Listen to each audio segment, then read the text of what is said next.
What's up, guys? Over the past year or so, I've been trying to rebuild my Lego collection. And from that, I've worked to find the cheapest ways to buy Legos. And I thought I'd share some of those with you guys today. Growing up buying Legos, I'd always compare the price per piece of that Lego set. And although the size of the Lego pieces have shrunk over the years, Lego has maintained pretty consistently a 10 cents per piece price.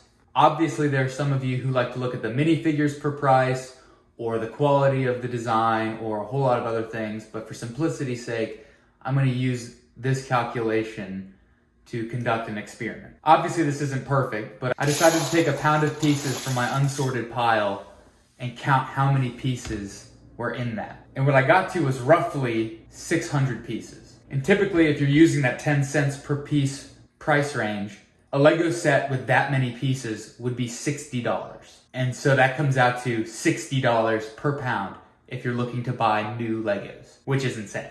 So starting with the cheapest way to buy Legos is friends, families, coworkers. I got really lucky. I started my new collection by having a coworker just offer up their child's collection to me. And I was like, okay, yeah, of course I'll take that, sweet. And so if you're lucky enough to have somebody just looking to get rid of Legos, obviously that would be the cheapest option. But when actually going out and looking to buy cheap Legos, the cheapest option I have found in the price per pound category is Goodwill Online. Goodwill Online is basically like eBay, but it's specifically auctions for the free donations that Goodwill gets from random people. And I have a theory that when it comes to Legos, they compile all of the Legos that they get in donations together into one giant pile that they then sell pieces of in, 15, 20, 30 pound increments.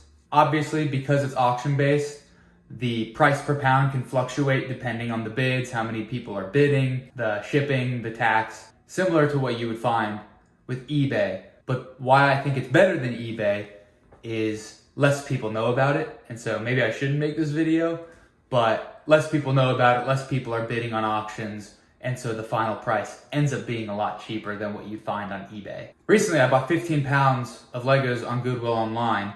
And after taxes and shipping and handling, it came out to $80. And if you do the math, that's about a little over $5 a pound. Insanely cheaper.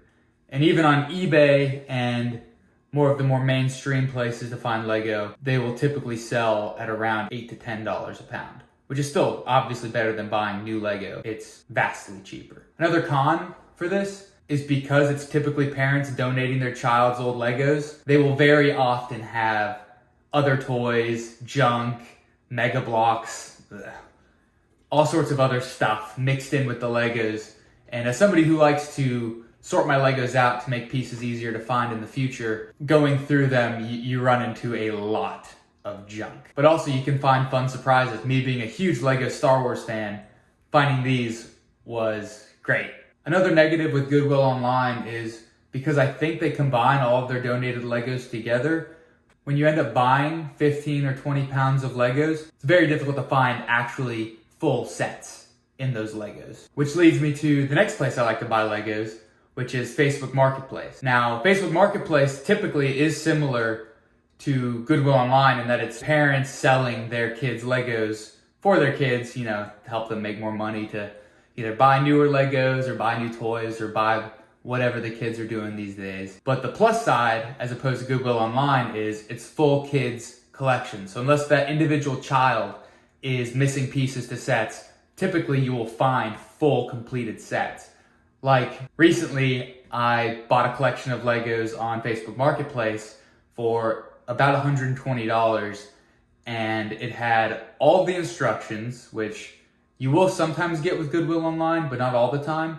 But it had all the instructions, it had multiple big sets, it had the Hogwarts Express, it had Hogwarts, one of the older versions. Both of those sets combined are easily $200 new. And it had probably 8 other sets with instructions. It had a few Lego City, fire trucks, police cars, random things like that. And just a note, some people have suggested going on Craigslist, but I've found that if you're looking locally, a lot of the items you would find on Craigslist are typically already on Facebook Marketplace. Obviously, that's not 100% the case, and you may find some on Craigslist that are just a better deal than what you would find on Facebook Marketplace. But a lot of people have become more familiar with Facebook Marketplace and trust it more. And so they post it there rather than Craigslist. I know this was one of my typical building videos, but it's just something that I've learned over the past couple months and thought I'd share. Hopefully it's helpful for some of you who are trying to rebuild your Lego collections or starting from the ground floor, whatever the situation is. I hope this is helpful. Thank you so much for watching, and I'll catch you guys in the next one. Shout out Chris Myron!